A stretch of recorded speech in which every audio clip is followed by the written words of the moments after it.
नमस्कार साथियों, स्वागत है आप सभी का एक बार फिर से प्लीज चैनल में। दोस्तों, आज हम शुरुआत करने वाले हैं उत्तराखंड का प्रागैतिहासिक काल का पहला लेक्चर, जिसमें हम समझेंगे कि उत्तराखंड के प्रागैतिहासिक में क्या-क्या यहाँ पर हुआ और क्या-क्या प्राचीन साक्ष्य यहाँ पर मिले, कहाँ-कहाँ पर किस तरीके की गुफाएं मिली, इसके बारे में अच्छे से समझने का प्रयास करेंगे।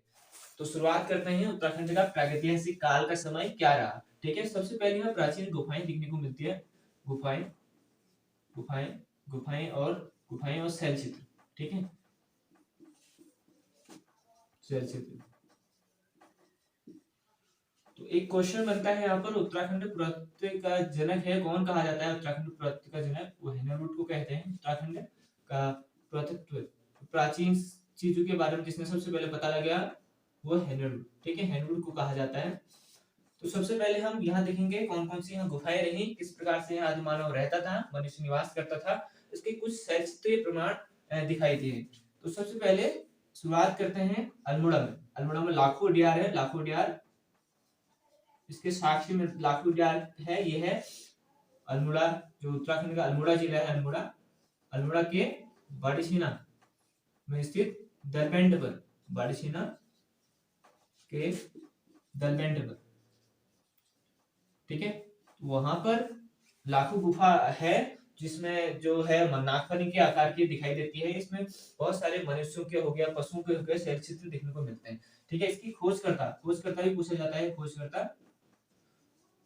खोजकर्ता इसमें एमपी जोशी जी का प्रमुख योगदान रहा 1968 में। तो अलग अलग इतिहासकारों के अलग अलग मत है। तो जो प्रमाण है ज्यादा एमपी जोशी द्वारा इसका देखा गया है, जिसमें देखा गया कि मानव किस तरीके से रहता था। मानव उस समय समूह में रहता था, नृत्य समूह में नृत्य करते हुए दिखा दिया। और एक ये भी दिखा दिया कि 6-7 जो मनुष्य है उत्तर दिशा की ओर पशुओं का शिकार करता हुआ एक चित्र दिखाया गया है। इसके यहाँ पर भी साक्ष्य देखने को मिलते हैं। यह लाखों डियार। अगली गुफा की हम बात करते हैं, जो दूसरी है ग्वारिखिया गुफा। ठीक है, ग्वारिखिया गुफा, इसका स्थान है चमोली के अलकनंदा नदी के आसपास। ठीक है, अलकनंदा नदी के आसपास। इसमें भी इसको जो एक बहुत बड़े इतिहासकार है यशोधर मठपाल जी के अनुसार, उनके अनुसार वो जब वो कहते हैं कि इस गुफा में, जब इस गुफा के जो साक्ष्य मिले हैं, जब यहाँ पर गोरखा शासन हुआ था उत्तराखंड के अंतर्गत इसके आसपास, तब क्या हुआ, गोरखा लोग जो भी अपना सामान कहीं पर कुछ लूटते थे, तो उस गुफा, एक बड़ी सी पत्थर की गुफा है, तो उसके आसपास वो छुपा देते हैं। जो वहाँ के जो चित्र हैं, जो रंग है, वो लाल रंग के चित्र दिखाई देते हैं। इस तरीके से उनकी आंकड़ों से नियम उसको प्रदर्शित करते थे। ठीक है, तो यहाँ पर भी बहुत सारे शैल चित्र मिले हैं, जिसमें सबसे पहले बात करते हैं मानव मानव हो गया, बारहसिंगा हो गया, लोमड़ी हो गया, बारहसिंगा और लोमड़ी हो गया। अन्य इसके शैल चित्र भी यहाँ पर मिलते हैं।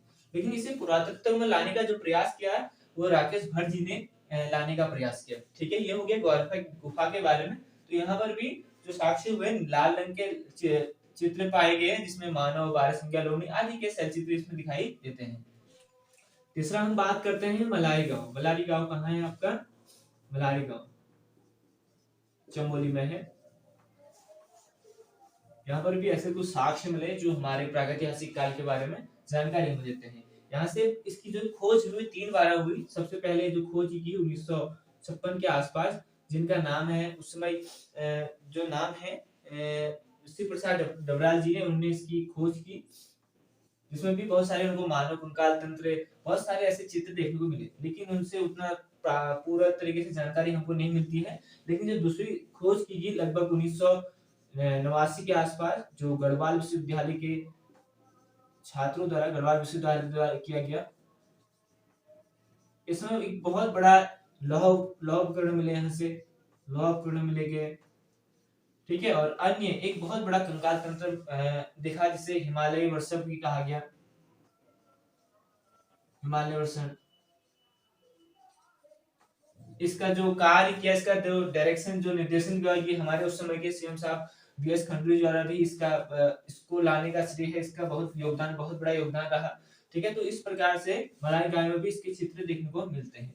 ठीक है, तो अब हम बात करते हैं उसके बाद तीसरी खोज हुई, तीसरी खोज ये भी गढ़वाल विश्वविद्यालय द्वारा इसको खोजा गया। इसमें अब इसमें एक देखने को चीजें, बहुत चीजें मिलती है इसमें। इस खोज में देखा गया, इस खोज से ही इसके बारे में बहुत जानकारी हमें देखने को मिली। इसमें सबसे पहले 5.2 kg का सोने का मुखाड़ा मिला, सोने का मुखाड़ा मिला, ठीक है। और यहाँ से कुछ बर्तन मिले, बर्तन भी देखने को मिलते हैं, मृदभांड मिले यहाँ से, और अन्य जैसे कांसे का कटोरा,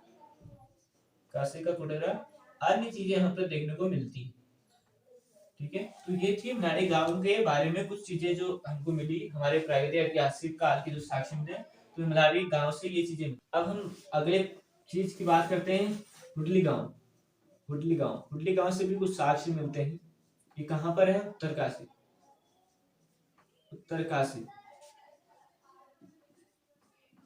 उत्तरकाशी की जगह यमुना घाटी के आसपास, ठीक है। यहाँ से भी कुछ साक्ष्य मिलते हैं। यहाँ से नीले रंग के चित्र, शैल चित्र देखने को मिलते हैं, ठीक है। उसके बाद हम अगले उसकी बात करेंगे जिसका है, अब हम जिसके बारे में बात करें, किमनी गांव, ठीक है। किमनी गांव से भी कुछ साक्ष्य मिलते हैं। ये क्वेश्चन पूछा जाता है कि नीले रंग के शैल चित्र कहाँ से दिखाई दिए? हुडली गांव जो उत्तरकाशी में है, यमुना घाटी के आसपास, तो वहां से शैल चित्र देखने को मिलते हैं। अब बात करते हैं किमनी गांव। ये क्या है? चमोली में स्थित, यहाँ से भी कुछ ऐसे साक्ष्य मिले जो दर्शाते हैं। तो चमोली में ये साक्ष्य मिलते हैं हमको। सबसे पहले सफेद रंग के शैल चित्र यहाँ से देखने को मिलते हैं। सफेद रंग के शैल चित्र में पशुओं और हथियारों के यहाँ पर शैल चित्र देखने को मिलते हैं, पशुओं और हथियारों, ठीक है। क्वेश्चन में पूछा जाता है कि सफेद रंग के शैल चित्र कहाँ से मिलते हैं? किमनी गांव चमोली से। और नीले रंग के जो साक्ष्य मिलते हैं उसके बाद कहाँ से मिलते हैं? हुडली गांव से। फिर एक खोजकर्ताओं का जो काम हुआ रुका नहीं। उसके बाद उन्होंने पेटसाल में जो अल्मोड़ा में स्थित है, यहाँ से भी कुछ चीजें मिलती है जिसके साक्ष्य हमको दर्शाते हैं, जिससे मानव की कथक कई मूर्तियां इस प्रकार के यहाँ से चित्र मिलते हैं। और यही चीजें फलसीमा से मिलती है।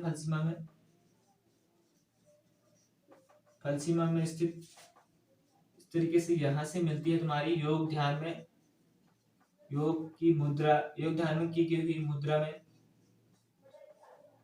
मूर्ति, ठीक है। तो इस तरीके से यहाँ से भी फलसीमा से भी ये चीजें यहाँ से देखने को मिलती है। उसके बाद हम आगे बात करते हैं बनकोट पिथौरागढ़ से भी कुछ साक्ष्य मिलते हैं। थोड़ा 8 ताप में आकृतियां मिलती है यहाँ से। ऐसे पश्चिमी रामगंगा घाटी से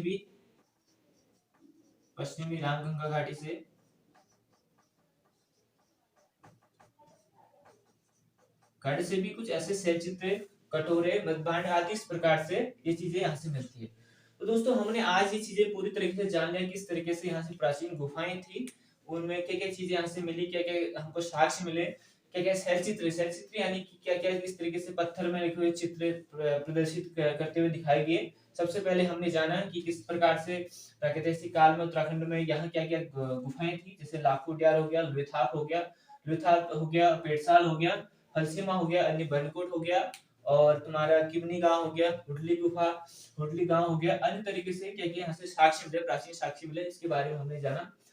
तो कुछ चीजें छूट गई तो हमें फिर दोबारा हमको बता दीजिएगा, दोबारा फिर से अच्छे से और बता देंगे। तो आज की वीडियो में इतना ही लेते हैं, मिलते हैं अगली वीडियो में। तो तब तक के लिए नमस्कार, धन्यवाद।